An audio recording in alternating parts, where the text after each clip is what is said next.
Zara watched from the observation deck as Earth grew larger in the view screen. Her six-fingered hands moved across the control panel recording data about the blue planet. The High Council of the Galactic Confederation had sent her research team to study humans, a species that had only recently discovered space travel, but was already causing concern among the more advanced civilizations. Commander Zialara entered the deck, her translucent skin shifting to a deep purple, indicating her serious mood. She stood beside Zara, gazing down at Earth. "Have the humans detected our presence?" Zialara asked, her voice musical, but stern. "No, Commander." Zara replied, checking her instruments. "Our cloaking technology keeps us hidden from their primitive scanning systems." Zialara nodded. "Good, the Council wants complete information before we decide how to approach these humans. They are unusual compared to other species we have encountered." Zara understood the concern. Across thousands of worlds, the Confederation had mostly found peaceful species who developed technology for advancement, not destruction. Humans were different. Their history was filled with warfare, competition, and a disturbing tendency to consume other living beings. "I have selected 3 human females for our first observation," Zara informed her commander. "They represent different aspects of human society. Proceed with the extraction." Zialara ordered. Hours later, their laboratory contained 3 unconscious human females floating. In blue stasis fields, Zara checked their vital signs carefully as she prepared the neural interface equipment. Subject 1 is designated Susan Parker, age 32, occupation military specialist. Zara reported. Subject 2 is Amy Clark, age 20, 5, occupation scientist. Subject 3 is Linda Green, age 29, occupation educator of young humans. Begin with the military one. Zialara commanded. "I want to understand their capacity for violence." Zara activated the neural interface, connecting. To Susan's mind, the technology would allow them to communicate in a simulated environment where Susan would feel comfortable and speak freely. The stasis field hummed as Susan's consciousness awakened in the simulation. Susan found herself in what appeared to be a military debriefing room. A tall, elegant humanoid sat across from her, almost human, but with subtle differences that made Susan instantly alert. "Hello, Susan," Zara said through the interface. "We mean you no harm. We wish to learn about humans." Susan's expression remained neutral, her training evident in her calm assessment of the situation. "Who are you? Where am I?" "I am Zara from the Galactic Confederation. We have temporarily brought you aboard our vessel for research. You will be returned safely." Susan raised an eyebrow. "Aliens, real aliens, not some psychological test." "This is not a test," Zara confirmed. "We are studying your species to understand you better, particularly why humans engage in conflict so frequently." Susan leaned back in her chair. "You want to know why we fight? Is your species so perfect that you never have conflicts? Most advanced civilizations outgrow warfare," Zara explained. "They focus resources on improvement rather than destruction. Yet humans continue to build weapons even as you develop medicine and art. We find this contradictory." Susan's eyes narrowed. "The universe is a dangerous place. We learned that early. If you're not prepared to defend what matters, someone will take it from you. That's just reality. But you fight against your own kind. Why? Resources, territory. Different beliefs." Susan shrugged. "But understand this. We fight hardest for those we care about. A human will face impossible odds to protect their family or friends. A human with nothing left to lose is the most dangerous being you'll ever encounter." Zara processed this information. "You speak of violence as something necessary." "Sometimes it is," Susan replied. "The capacity to fight and the wisdom to know when not to. That's what makes a good soldier." The simulation ended and Zara turned to Zialara. "Fascinating, their violence appears connected to their protective instincts. Move to the next subject." Zialara instructed Amy Clark. The scientist woke in what appeared to be her laboratory. The simulation was designed to make her comfortable, surrounded by familiar equipment and research materials. "Hello, Amy." Zara greeted. We are researchers like yourself.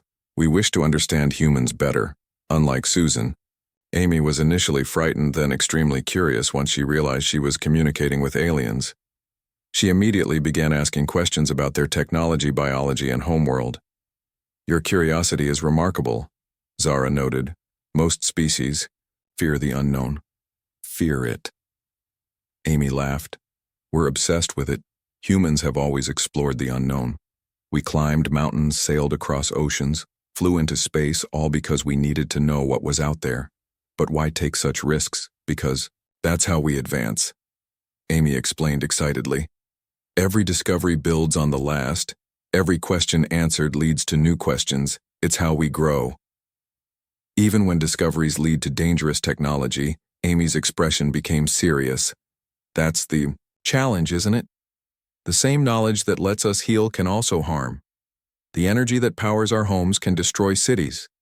But we can't stop seeking knowledge. That hunger to understand is fundamental to who we are.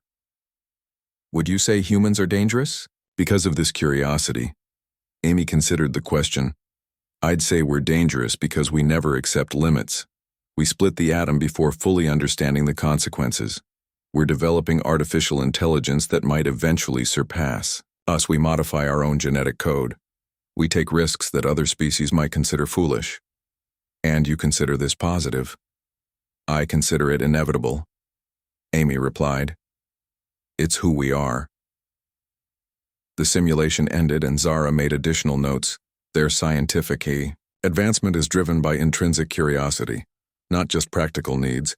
They pursue knowledge even when potentially dangerous. The final subject, Zalara, directed Linda Green, the educator, woke in a simulation of a classroom. Her first reaction was concern, looking around for the children in her care. Where are my students? Were her first words. They are safe, Zara assured her. This is only a simulation. We wish to speak with you about human nature. Linda crossed her arms suspiciously. You have 10 minutes, then I'm finding my way out of here. Simulation or not. Zara was struck by her protective response. You care for young that are not your biological offspring? Why? Linda seemed surprised by the question. Because they need someone to care for them. They deserve safety, love, and guidance, their children. In most species, only biological parents protect the young. Why do humans care for children not related to them? Because that's what decent people do, Linda said firmly. Any good human protects children whether they're related or not. It's basic decency. And would you fight to protect these unrelated young? Linda's expression hardened. Last year, a man tried to enter my school with harmful intentions. I barricaded my classroom door and prepared to defend my students with whatever I had. So yes, I would fight without hesitation. Any decent human would. This protective nature extends beyond your species. We've observed humans risking themselves for other animals. Of course, Linda nodded. Life has value. We protect those who cannot protect themselves. That's what being human means. The simulation ended and Zara completed her notes. Their protective instincts extend beyond genetic relations. This appears to be a fundamental value. After returning the 3 humans to Earth with their memories adjusted, Zara prepared her findings for the council. The data was clear but troubling. Humans are unlike any species we've encountered, she told Zalara. They combine traits we've only seen separately in other beings. Their capacity for violence is matched by their capacity for compassion. Their technological progress is driven by relentless curiosity. Their protective instincts extend beyond their own kind. And your conclusion? Zalara asked, her skin now a thoughtful blue. Humans are dangerous, Zara stated, but not in the way we initially feared. They are dangerous because they care deeply, protect fiercely, and explore relentlessly. They fight when threatened, but their greatest strength is their connection to others. Zalara considered this. The council must decide whether to invite them into the Confederation or implement containment protocols. If I may. Commander, Zara said carefully, I believe containment would be a mistake. A species with their protective instincts, their resourcefulness, and their determination would never accept being caged. They would unite against an external threat with a ferocity we cannot imagine. What do you recommend? Cautious, peaceful contact. Zara replied. Humans could become our greatest allies precisely because of what makes them dangerous. Their fierce protection, their endless curiosity, and their willingness to fight for their beliefs make them uniquely valuable. Zalara's skin shifted to green acceptance. I will present your recommendation to the council. Prepare your complete report. As Zara began compiling her data, she looked once more at the blue planet spinning below. Humans were indeed dangerous, but perhaps the galaxy needed a little danger to face the unknown challenges that waited in the vast darkness between stars. 3 months after Zalara and Zara departed Earth, the Grand Council convened to hear their report and determine humanity's fate. The massive chamber hummed with anticipation as representatives from 200 worlds gathered. The humans' question had become one of the most debated topics in Confederation history. Elder Mock called the session to order. We gather to consider the findings of Commander Zalara regarding the species designated as humans. Their world approaches the technological threshold for potential contact. Their unusual development pattern requires our decision. Proceed, Commander. Zalara stood her skin a confident gold. Esteemed Council, I have completed extensive observation of humans, including direct contact with selected specimens. My findings challenge some of our initial concerns while confirming others. The central hologram activated, showing Earth rotating slowly. Various human activities appeared: cities, transportation systems, energy production, conflict zones, and environmental restoration projects. Humans are a paradox, Zalara continued. They destroy and create with equal passion. They fight among themselves yet unite against common challenges. They consume resources at alarming rates, yet some work tirelessly to develop sustainable alternatives. They are divided by borders, beliefs, and resources, yet share common aspirations. Counselor Dravik interrupted.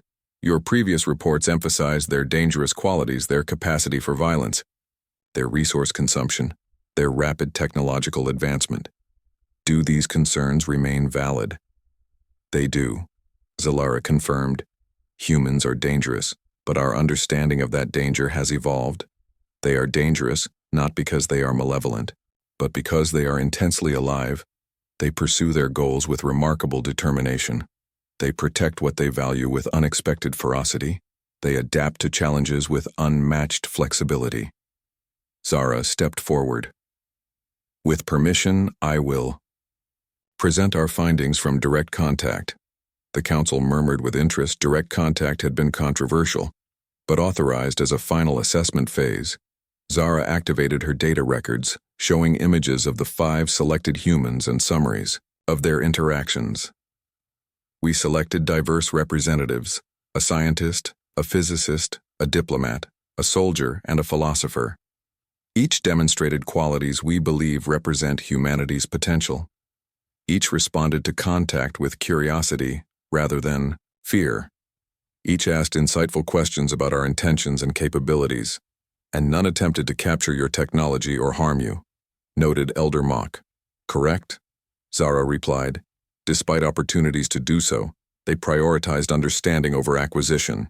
They recognized the ethical implications of contact. They showed concern for how revelation would affect their world. The hologram shifted, showing the 5 humans meeting, discussing their experiences and forming connections.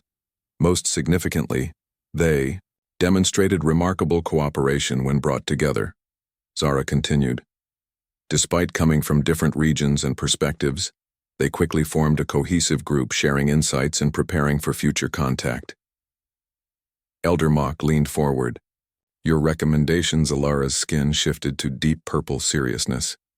I recommend controlled progressive contact, beginning with an expanded network of selected humans, then gradual revelation to their global institutions. Their world is fragmented, but they have structures capable of processing this reality without societal collapse. And the risks? Asked another counselor. Their history suggests they might weaponize any technology they acquire. Their conflicts could spread to other worlds. The risks are real, Zalara acknowledged. but manageable through controlled introduction. Humans understand the dangers of advancing too quickly. They recognize their own limitations. This self-awareness suggests they can handle guided integration, counselor. Dravik's tentacles waved with agitation. Or they merely presented a cooperative facade while concealing their true intentions. Humans are known for deception. Zara responded. We considered this possibility, but our neural analysis detected no significant deception. Their concerns, fears, and hopes registered as genuine. Their questions focused on understanding, not exploitation. The debate continued for hours. Some counselors argued for continued observation without revelation. Others suggested containment, protocols to limit human expansion. A few even proposed more extreme measures to neutralize potential threats. Finally, Zara requested permission to present one final piece of evidence. During our return journey, we detected an anomaly in Sector 742. Investigation revealed an advanced scout vessel from the Vorax Imperium. It had been observing Earth. The chamber erupted in alarm. The Vorax existed beyond Confederation borders, a predatory empire that consumed developing worlds. They had been expanding toward Confederation space for centuries. Our analysis confirms the Vorax have identified Earth as a potential acquisition target. Zalara added, they likely perceive humans as both a resource and a threat to their expansion. Elder Mock's expression darkened. This changes our calculation. If we delay contact, the Vorax may approach humans first, possibly as conquerors or false benefactors. Precisely, Zara agreed. Humans would be vulnerable to manipulation. Their divisions could be exploited. Their technologies redirected, their world stripped of resources. Or worse, Zalara said quietly. The Vorax might recognize what we have observed. Humans, adaptability, protectiveness, and determination. Under Vorax influence, these qualities could be weaponized, creating soldiers unlike any the galaxy has seen. The council fell silent as the implications became clear. Humanity would eventually enter the galactic stage. The only question was whether they would do so as Confederation partners or Vorax weapons. Elder Mock spoke after long consideration.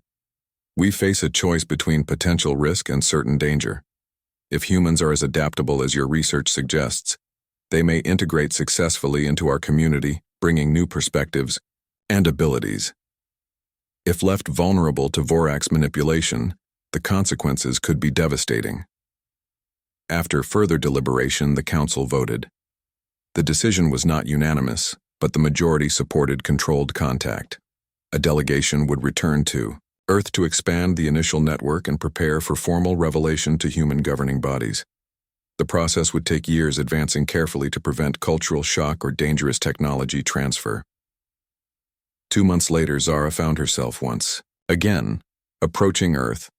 This time their ship carried a full diplomatic team, including specialists in cultural integration, technological assessment, and security protocols. Their mission had expanded from observation to preparation. The 5 humans they had previously contacted now served as the foundation of the integration network. Each had selected additional trusted individuals to receive the truth about galactic civilization. A carefully constructed facility, hidden in a remote mountain range, served as their meeting place as Zara prepared for transport to the surface. She reviewed the files of the new human contacts. Each had been carefully vetted. Each represented different aspects of human society. Together, they would help guide humanity toward its new reality. Nervous, asked Zalara, joining her in the transport chamber.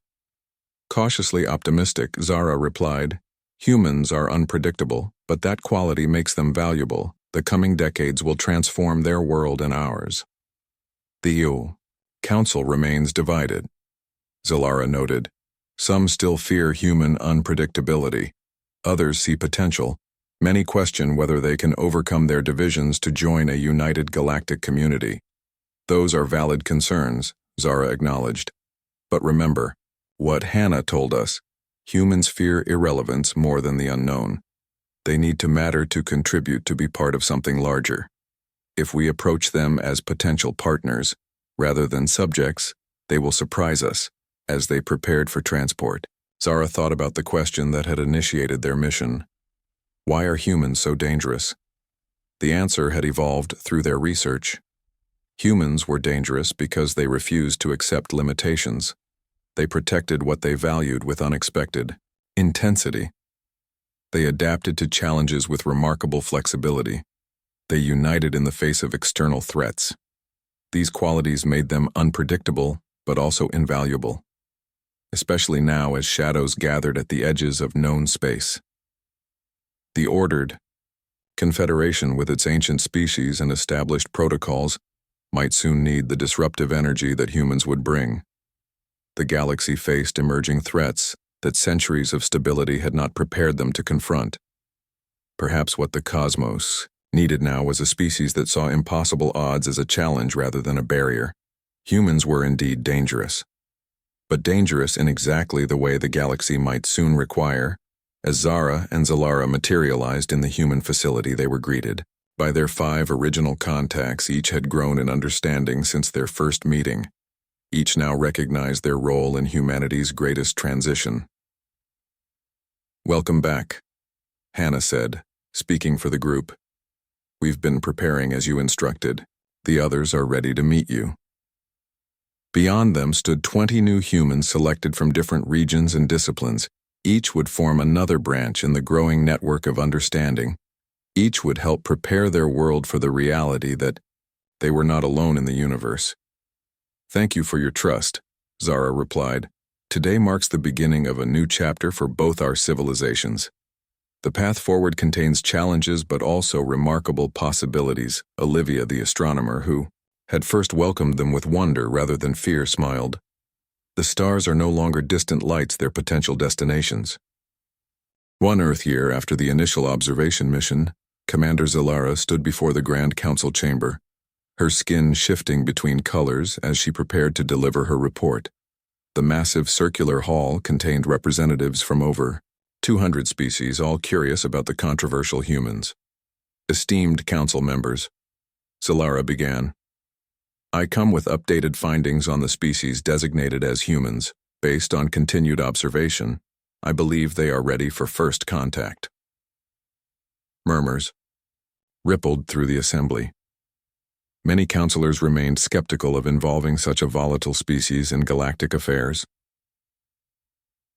"Your previous reports indicated dangerous tendencies," said Councillor Dravik, his tentacles waving with concern. "What has changed?" "Your assessment." "Nothing has changed about humans," Zalara replied. "But our understanding of them has deepened. They are indeed dangerous, but that danger stems from admirable qualities. Their fierce protectiveness, their boundless curiosity, and their remarkable adaptability make them unique among spacefaring species." The head of the council, Elder Mock, leaned forward. "Proceed with your evidence." Zalara nodded to Zara, who stepped forward with her data pad. "We have continued our observation focusing on human response to crisis. 3 months ago, a natural disaster struck a coastal region of their planet.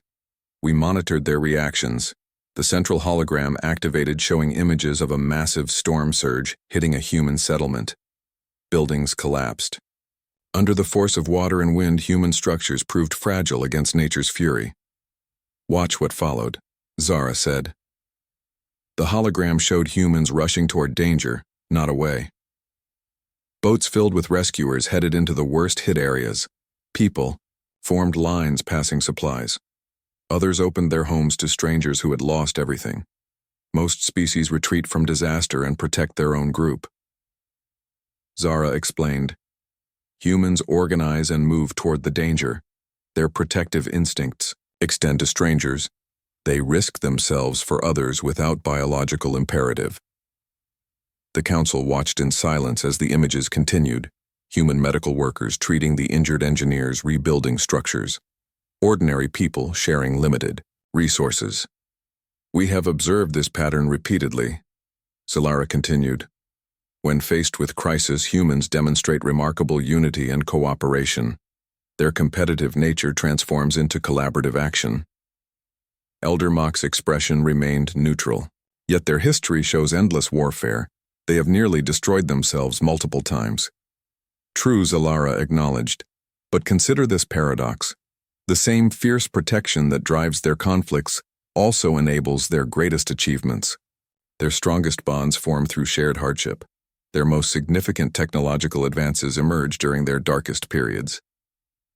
Zara advanced the hologram showing human space exploration. Despite their primitive technology, they have already ventured beyond their planet. They have machines exploring their entire solar system. They look outward with wonder, not fear. And what of their resource consumption? Asked another counselor. They deplete their world at an alarming rate. Some human factions work to address this, Zara replied. They develop sustainable alternatives and fight to protect their natural systems. Their youth especially demand better stewardship. This internal struggle is ongoing, but promising. The council chamber fell quiet as the members considered the evidence. Zalara's skin settled into a confident gold as she delivered her final assessment.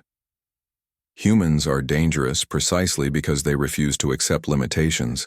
They see problems as challenges, not barriers. They fight for ideals beyond themselves. They protect fiercely, they explore relentlessly. These qualities make them unpredictable, but also invaluable as potential allies. What do you propose? Elder Mock asked. Controlled first contact, Zalara said. Not with their governments, but with selected individuals. Those who can comprehend our existence without fear. Those who can help prepare their species for the reality of galactic civilization. After much debate, the Council approved a limited first contact mission. Zalara would lead a small team to Earth to meet with carefully selected humans. Zara would serve as the primary communication specialist given her experience studying human behavior. 2 months later, their ship orbited Earth cloaked. From human detection, Zara reviewed the files of their contact candidates. We have selected 5 humans for initial contact. She told Zalara. They represent diverse perspectives, but share certain qualities: open-mindedness, scientific understanding, and emotional stability. The Council remains concerned, Zalara replied. Some fear humans will react with hostility. Others worry they will attempt to steal our technology. Those are reasonable concerns, Zara acknowledged, but our research suggests these individuals will respond with curiosity, not fear. They have demonstrated exceptional thinking throughout their lives. Their first candidate was Olivia Mason, a senior astronomer at a major Earth observatory. Her work focused on the search for extraterrestrial signals. Zara had studied Olivia's research and found it remarkably insightful. Despite human technological limitations, using their molecular transport technology, they appeared in Olivia's private observatory late one night while she worked alone. The human's reaction was everything Zara had hoped for: surprise, followed by wonder rather than terror. You're not human, Olivia stated, simply staring at the 2 aliens, her voice steady despite her racing pulse. No, Zalara confirmed. I am Commander Zalara and this is Specialist Zara. We represent the Galactic Confederation. Olivia took a deep breath. I've spent my life looking for evidence that we're not alone, and now you're just standing in my observatory. This is really happening, isn't it? It is, Zara said, stepping forward. We have been observing your planet for some time. We believe certain humans are ready for contact.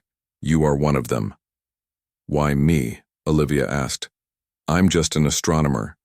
There are more important people. Importance is relative, Zalara replied. We chose you because you seek truth without fear. Your mind is open to possibilities. Your work shows remarkable insight despite your technological limitations. Olivia laughed softly. My colleagues would say I'm too willing to consider unconventional ideas. That's why I work alone most nights. That willingness is precisely why you were selected, Zara explained. We need humans who can bridge understanding between our civilizations. Over the next hours, they explained the basics of the Confederation, its history, and their interest in Earth. Olivia listened, asked insightful questions, and demonstrated the very qualities that had made her their first choice. Your species concerns some members of our council, Zalara admitted. Your history of conflict, your rapid technological development, and your resource consumption raise questions about whether humans are ready for galactic citizenship. Olivia nodded thoughtfully.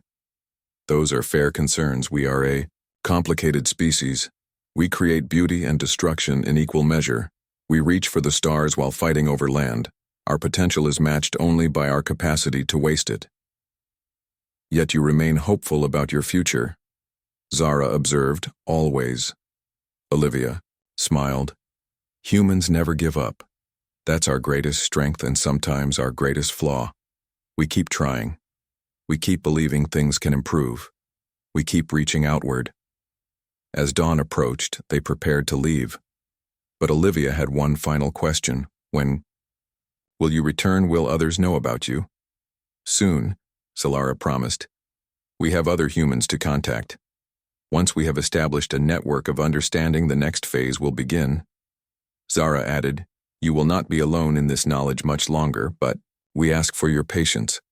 Earth must be prepared gradually for the reality of galactic civilization. After they departed, Olivia stood watching the sunrise. The world looked exactly the same, yet everything had changed. Somewhere above her, advanced beings watched humanity with a mixture of concern and hope, just as she had always watched the stars. The next human selected for contact was Mason Reed, a quantum physicist whose theories about dimensional travel had unknowingly approached some of the principles behind Confederation technology. His small laboratory located in a remote area made him an ideal candidate for discreet contact. Zara and Zalara materialized in his lab while he worked late inputting equations. His reaction differed from Olivia's. Where she had shown wonder, Mason displayed calm, analytical curiosity. Interesting, he said, studying their forms. Either I've finally lost my mind from sleep deprivation or the multiverse theory just got some compelling evidence. Your mind is functioning properly, Zara assured him. We are representatives of the Galactic Confederation. I am Specialist Zara and this is Commander Zalara. Mason nodded slowly. Extraterrestrial visitors, I suspected it was possible, though I thought first contact would be more dramatic, perhaps a landing on the White House lawn. That approach would cause unnecessary panic, Zalara explained. We prefer selective contact with individuals who can comprehend our existence without fear. Logical. Mason agreed. Though I'm curious why you chose me, I'm not exactly prominent in my field. But you are. Innovative, Zara replied, activating her datapad. Your theoretical work on quantum entanglement as a communication method is remarkably close to technology we developed centuries ago. Your mind works in ways that align with galactic scientific principles. Mason's eyes widened. You're saying my theories are correct? With some adjustments, Zara smiled. Your mathematical framework needs refinement, but the core concepts show remarkable insight. For the next several hours, they discussed science, technology, and the nature of the Confederation. Mason absorbed information, rapidly asking precise questions that revealed his exceptional intellect. Your species' technological development is accelerating at an unusual rate, Zalara noted. This concerns some members of our council. Mason considered this. We advance quickly because we're impatient. We want to solve problems now, not in generations. Our short lifespans drive our innovation, but also our recklessness. That combination makes humans unpredictable, Zara said. And potentially dangerous. I understand the concern, Mason acknowledged. We developed nuclear weapons before we fully understood the consequences. We're manipulating our own genetics while still debating the ethics. We rush forward because we know our time is limited, yet many of your advances benefit your kind, Zalara observed. Our best qualities and worst tendencies are often connected, Mason explained. The same drive that creates weapons also creates medicine. The ambition that leads to environmental damage also pushes us to explore space. We contain contradictions. When they prepared to leave, Mason had one request. When you return, I'd like to see some of your technology up close, particularly your transportation system. It might help me refine my theories. Perhaps, Zalara said cautiously. Future interactions will depend on how initial contacts progress. Their third candidate offered a different perspective. Elena Torres worked as a diplomatic mediator for international conflicts. Her empathy and communication skills had resolved several potential wars. Her home overlooking the ocean provided privacy for their meeting. Unlike the scientists, Elena's first reaction was to offer them hospitality. Would you like to sit? Would you care for water or perhaps something else? I'm not sure what you might need. Her immediate concern for their comfort rather than her own safety impressed Zara. We require nothing, thank you. We can adapt to your environment temporarily. Once seated, Elena studied them with professional interest. You're clearly not human, yet you appear somewhat humanoid. Is that your natural form, or have you adjusted your appearance for my benefit? Perceptive. Zalara noted her skin shifting to impressed blue. We have modified our appearance slightly. Our natural form is similar but would contain elements your mind might find difficult to process. Elena nodded. A thoughtful accommodation. May I ask why you've come to Earth and specifically to me, Zara? Explain the Confederation's observation of Earth and their selective contact approach. Elena listened without interruption, her trained mediator's mind processing the implications. You're assessing whether humans are ready for broader contact, she summarized, and perhaps whether we pose a threat to galactic stability. Correct? Zalara confirmed. Your species exhibits unusual characteristics. Your capacity for both cooperation and conflict, your rapid technological advancement, and your emotional complexity make humans unique among developing civilizations. Elena smiled. We are complicated. I've spent my career trying to help humans understand other humans. Our differences often seem insurmountable, even among our own kind. Yet, you succeed in creating peace between opposing factions. Zara noted how, by helping each side recognize the humanity in the other, Elena explained, conflict often comes from fear. Fear of the unknown, fear of loss, fear of change. When people understand, they share the same basic needs and desires, barriers begin to fall. Would that approach work between species? Zalara asked. I believe so. Elena replied thoughtfully. Different beings may have different needs and perspectives, but understanding and respect can bridge many gaps. The challenge is creating enough common ground for dialogue. That is precisely why we have contacted you. Zara said, humans will eventually encounter other galactic species. Some will be dramatically different. From you physically and philosophically, your skills at mediation will be valuable. Elena considered this. I'm honored you think I could help, but interspecies diplomacy would present challenges beyond anything in my experience. Yet you show no fear at meeting us, Zalara observed. I've dedicated my life to building bridges between different cultures. Elena smiled. Meeting beings from another world is unexpected, but it's an extension of what I already believe that connection is possible, despite differences. Their fourth contact was different from the others. Diane Wells commanded a military special operations unit. Her selection had been controversial. Some council members feared contacting a human warrior, but Zara had insisted on including diverse perspectives. They met Diane at her remote cabin during her leave period. Her reaction was controlled vigilance. She assessed them as potential threats, then gradually relaxed when no aggressive moves followed. I assume you're not wearing Halloween costumes, she said calmly, which means I'm either hallucinating or meeting non-human intelligence. The latter, Zara confirmed. We represent the Galactic Confederation. Unlike the others, Diane asked immediately about their capabilities and intentions. Her questions were direct, focused on security implications. Do you have weapons? What are your ship's capabilities?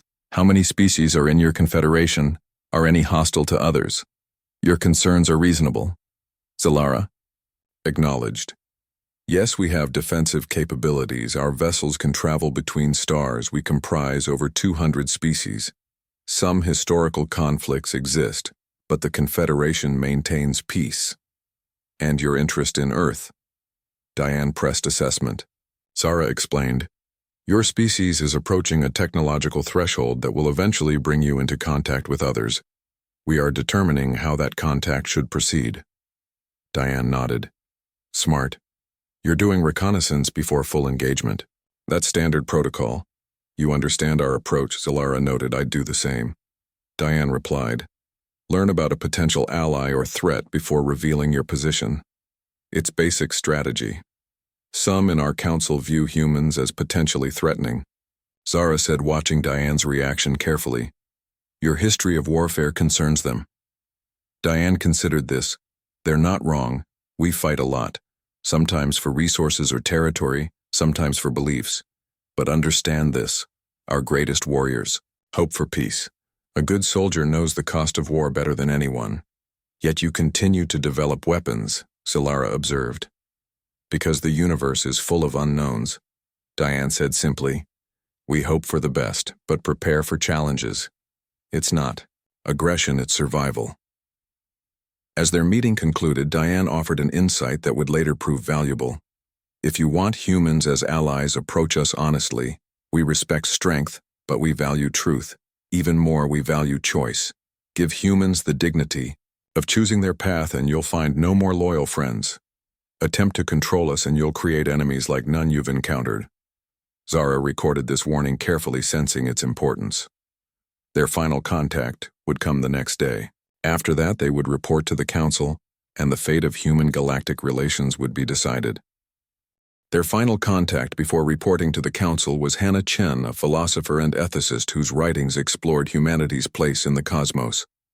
Her small apartment filled with books and plants reflected a mind concerned with both ideas and living things, unlike the others. Hannah's reaction to their appearance was quiet acceptance, as though she had always expected such a meeting would occur.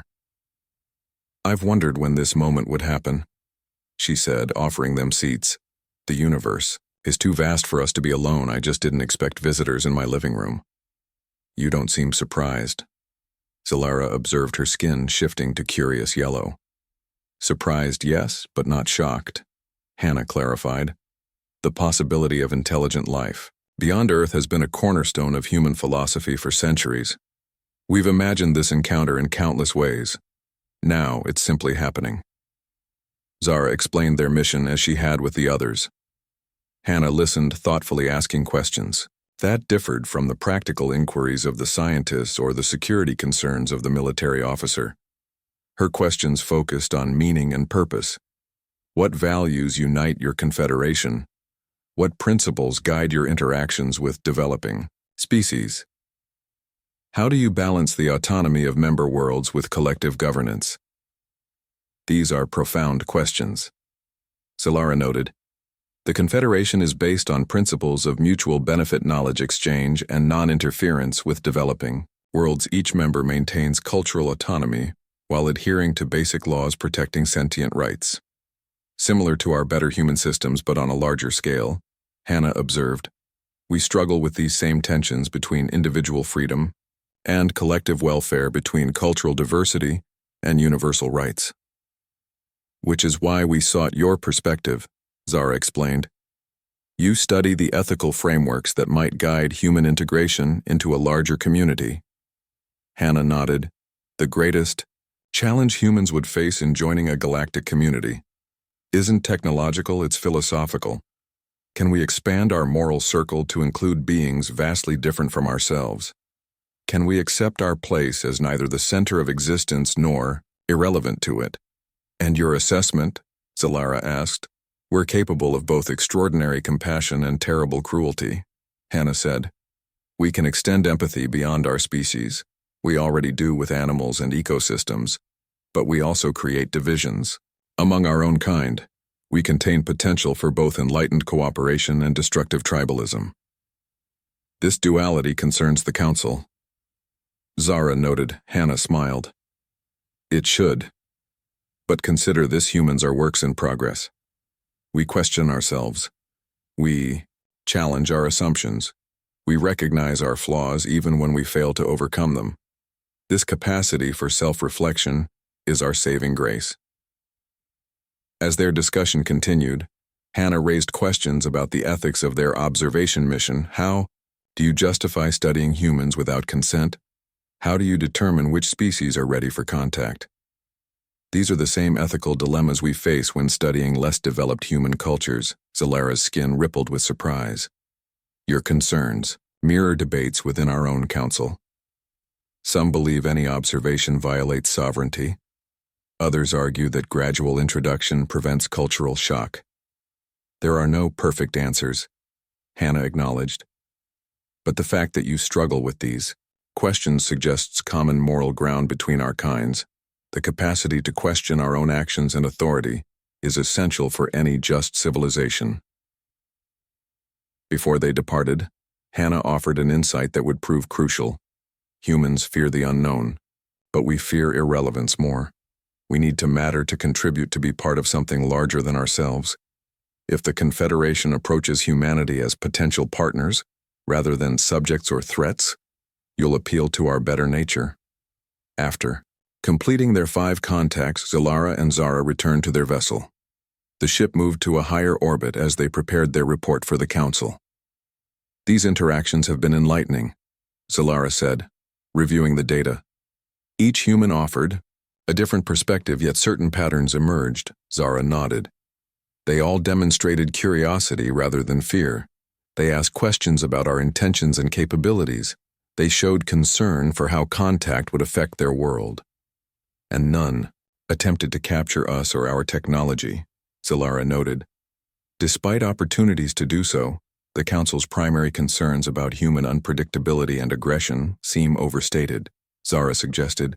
Though not entirely unfounded, they spent several days analyzing the conversations, identifying key insights about human psychology and potential. The report they prepared would determine whether the Confederation would proceed with broader contact, establish a quarantine, or continue observation. What is your recommendation, Specialist? Zalara asked as they finalized their findings. Zara considered carefully. I recommend controlled progressive contact, beginning with a wider network of selected humans, then gradually introducing the reality of galactic civilization to their leadership structures. Their world is divided, but they have institutions capable of processing this revelation without collapse. And the risk of technological theft or military response, present but manageable, Zara replied. The humans we met understood the dangers of advancing too quickly. They recognize their own limitations, that self-awareness suggests they can handle controlled access to Confederation knowledge. Zalara's skin shifted to decision purple. I concur. The potential benefits of human integration outweigh the risks. Their unique combination of traits could bring new perspectives to the Confederation. Their protective instincts properly channeled could make them valuable allies. Their ship departed Earth orbit, heading for the nearest Confederation transit point. From there, they would journey to the Council homeworld to deliver their report and recommendation. In the meantime, Zara prepared information packages for their 5 human contacts. Each would receive data helping them prepare for the next phase of contact. On Earth, the 5 selected humans found themselves drawn together. Each received an encrypted message with coordinates for a meeting location and a simple message. You are not alone in what you have experienced. Others like you have been contacted. Humanity stands at a threshold. Together you will help your world prepare for what comes next. In a remote conference center, the 5 gathered, each bringing their unique perspective. Olivia the astronomer, Mason the physicist, Elena the diplomat, Diane the soldier, and Hannah the philosopher. They shared their experiences, comparing notes on the alien visitors. They're assessing whether we're ready for formal contact, Elena explained, or whether we pose a threat to their Confederation. Can you blame them? Diane replied, Our history doesn't exactly suggest peaceful intentions. Hannah nodded. The question isn't whether humans can be dangerous, the question is whether we can direct our intensity toward cooperation rather than conflict. They're technologically advanced, but not godlike. Mason added, Their physics follows principles we're beginning to understand. Their ships use quantum, principles I've theorized about, which means we could eventually catch up, Olivia suggested. Perhaps that's what concerns them. A species that develops as quickly as we do might eventually become a competitor. Or an ally. Elena countered, Their Confederation seems built on cooperation between different worlds, each contributing unique perspectives and abilities. As they discussed their experiences, a shared understanding emerged. Humanity stood at a pivotal moment. The five of them represented the first bridge between Earth and a wider galactic community. Their choices would help shape humanity's place among the stars. I believe they want us to succeed, Hannah said finally. They could have simply observed us from afar or even restricted our development, but they chose engagement limited and careful but real. Diane nodded. Agreed. They're testing us, but it's a test we can pass if we work together. Unknown to the five humans, Zara had left a small observation device in the conference center. She watched their interaction from the ship, analyzing how they formed connections across their different backgrounds and perspectives. Their ability to unite, despite their differences, confirmed her recommendation to the council.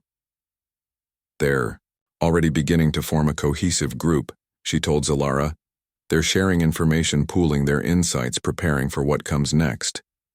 The human capacity for adaptation is remarkable, Zalara agreed. Perhaps that is their greatest strength as their ship accelerated toward the transit point, leaving the solar system behind. Zara took a final look at the blue planet growing smaller on the view screen. Humans were indeed dangerous, but their danger stemmed from qualities the galaxy might soon need: their protective ferocity, their relentless curiosity, and their ability to unite in the face of challenges made them unique among spacefaring species. The Council would need to decide whether those qualities represented a threat or an opportunity. Zara believed it was the latter. The galaxy faced growing shadows, distant threats that even the Confederation's combined wisdom struggled to address. Perhaps what the ordered galaxy needed was a species that refused to accept limitations, a species that saw impossible odds as a challenge rather than a barrier, a species that would fight with unexpected ferocity to protect not just themselves but anything they came to value. Humans were dangerous.